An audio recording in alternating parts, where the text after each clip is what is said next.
Hello Packers fans, welcome into PackersNews.com. I'm Kassidy Hill, joined by Pete Dougherty here at MetLife Stadium, where Pete, the Packers winning streak and what feels like a little bit of their momentum has skid to a sudden halt, like getting stuck in New York traffic. It just went right that quick.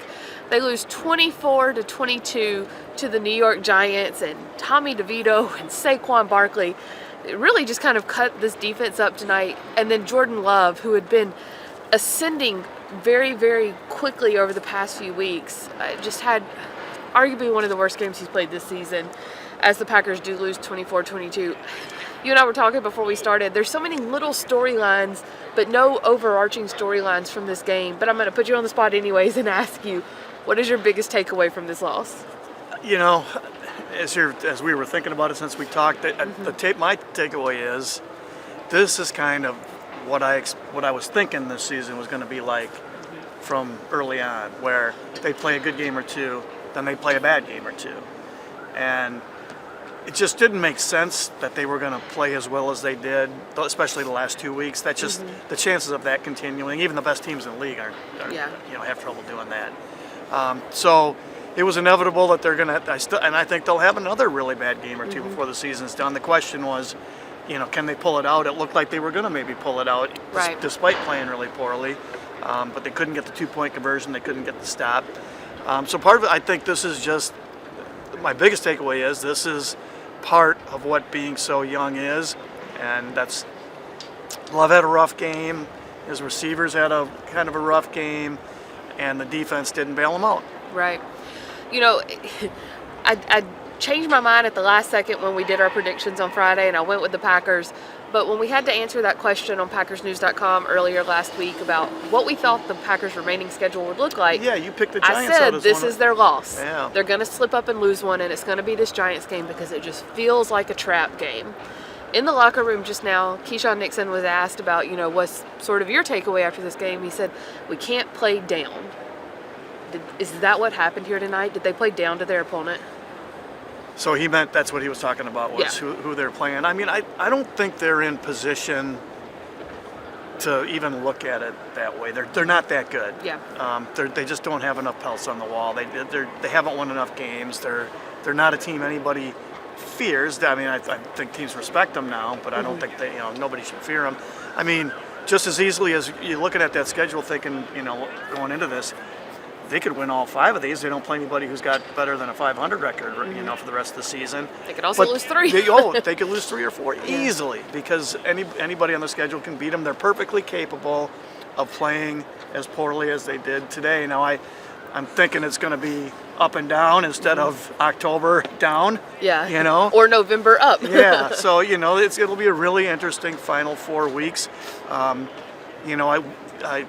covering the team, we don't have to ride the roller coaster with them. We can take a little more distance view of it, and this is life in the NFL, and it really is a week-to-week league. Now, the better teams, of course, are going to have the really good records, but it's a week-to-week league. Let's actually hear from Keyshawn Nixon and a few of the other guys in the locker room tonight who pretty much all use the same word. This hurts. Let's hear from them now. F it, move on. You know what I'm saying? We got another game coming. Tampa will come in, want to play. A must-win game. Got to go back to the drawing board and play. With that in mind, what can you kind of draw on from earlier in the season where y'all were losing these close games before you went on that run? What can you kind of draw on from that? We just got to play better. Simple as that. Start with me. I think I play like honestly. So look on the film, on the plane, and then get back to work. You know how I feel, honestly. You've had this feeling before. Like I said, we just got to go back to the drawing board. We got some stuff to correct, but, we going to gel together. We all close, so we gonna figure it out. It hurt, but again, this game is a game of inches, like it's told everywhere in every other organization. This one hurt, but we got a short turnaround, so we just gotta go hard, figure out what the issue was, and then just progress from that point on forward. As you said, Pete, we can kind of take a step back and look over things from a bigger point of view, I tweeted something tonight about the throw that DeVito made to Robinson in the end zone that was over Carrington Valentine. I was just like, wow, what a throw. And somebody said, what side are you on? And I was like, I'm not on a side. It's kind of unbiased here. And you have to appreciate what Tommy DeVito was able to do to this defense tonight. He finished with, let me pull up his stats here. He went 17 of 21 for 158 yards and 1 touchdown, which doesn't sound incredible, but he had a passer rating of 113.9. Coming into this game over the last 3 weeks, he was second in the league in passer rating, ahead of Jordan Love by 1 spot. He also, on the ground, picked up 71 yards on 10 rushes. That's really where he hurt them. I kind of felt like that's where it sure seemed like, just, not trying to soak it all in, that's where he made the plays that won the game.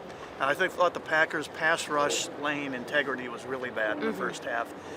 It was like they thought they were playing, Matt Ryan or some immobile quarterback instead of a guy who could run. So and then in the second half they finally started spying him, which you really don't want to do unless you have to, because that takes a guy out of coverage. It kind of puts a guy in no man's land basically. Right. He's useless except for stopping the guy from scrambling. But they had to resort to that. But the pass rush lane integrity in the first half was bad, and DeVito really exploited it. Because there were several times they got a hand on him and he just squirted out of there. Yeah. Let's actually hear from Kenny Clark and some of those guys on defense on what Tommy DeVito was able to do to them tonight. He extended it and made a lot of plays. He didn't. He just made a lot of plays on his feet. We got back there a couple times, and whether he broke tackles or the QB draws or whatever, he just made plays on it. It was the same rush plan. I just think he broke tackles. He just made plays. We just didn't capitalize on that. Absolutely. The tape has showed, when he feels pressure, he will get out the pocket, he will extend plays, and that's what he did today. He was scrambling. He got some yards with his legs. So it get frustrating at times, but we gonna get back on the horse. Tommy Cutlets aside, it was really love. You said the defense didn't bail the offense out. Offense didn't bail the defense out either. There were turnovers just back and forth. A lot of miscues on special teams as well. But then you have Jordan Love going 25 of 39 for 218 yards, 1 touchdown, 1 interception, 76.7 passer rating. He outperformed DeVito in the box score, but it just felt like he was disjointed that entire first half. Is that a byproduct of not having Christian Watson? Because there's been plenty of other games this season where he hasn't had Christian Watson. Today was the first game in this stretch where it just felt like you could really feel they missed. Actually, it was Aaron Jones who I felt like they really missed in this game. There were some runs where Dylan's running really hard and all that, but there's some runs where there were cuts available that Jones can make. Yeah. It would have made a difference. So that finally caught up to him too. But they won. They played well without him. They played well without Watson a little earlier. So you can't blame it all on that either. It was just they looked like the inexperienced team that they are. The one thing you can say is they needed the score, they got the score. Yeah. But the 2-point play, and it just didn't feel like as soon as you saw that play developing. Right. Is that one too many times? More than one too many times going to that well of the Jets pass or the jet sweep. It feels like they saw something that Jaden Reed did well and just decided to keep going at it. Eventually teams are going to stop it. Yeah. And so that kind of just brings me to the last thing I wanted to talk about is the 2-point. I mean, you have to go for 2 there, but the play call was a little like They did those end arounds so much tonight. Is this one of those games where you step back and go, okay, what were some of the play calling decisions here and why were they made? Yeah, and it's so hard outside looking in to get too much into that, because look, anybody on the planet can see a play fail and go, well, that's a bad call. That was stupid. That was stupid. I mean, anybody can do that. They're going off the information they have, the tendencies, scouting film for the last 5 games or 4 games of the opponent. There's the health of their own team, all the matchups, all that stuff. There's so much going into that they have a million times more information than anybody on the outside does. But it did feel like they went to the well just a couple times too often. with the Jet stuff. And I get why they're doing it. That that's trying to make up for not having Aaron Jones. That's the way Right. to get the ball into a fast guy's hands. But you can with the motions. You see those plays coming. In hindsight, looking at that probably would have been a great place for faking the jet motion, or faking the handoff, and getting Love out on the edge where he has a chance to either throw it or run it. Find somebody, buy some time, because he does seem to be pretty good and creative on plays like that, where if he's got to buy time and move around, and we've seen that for 30 years with Favre and Rodgers, that's where they excelled. Buy a little time, find a guy. He seems like he's developing a skill for that.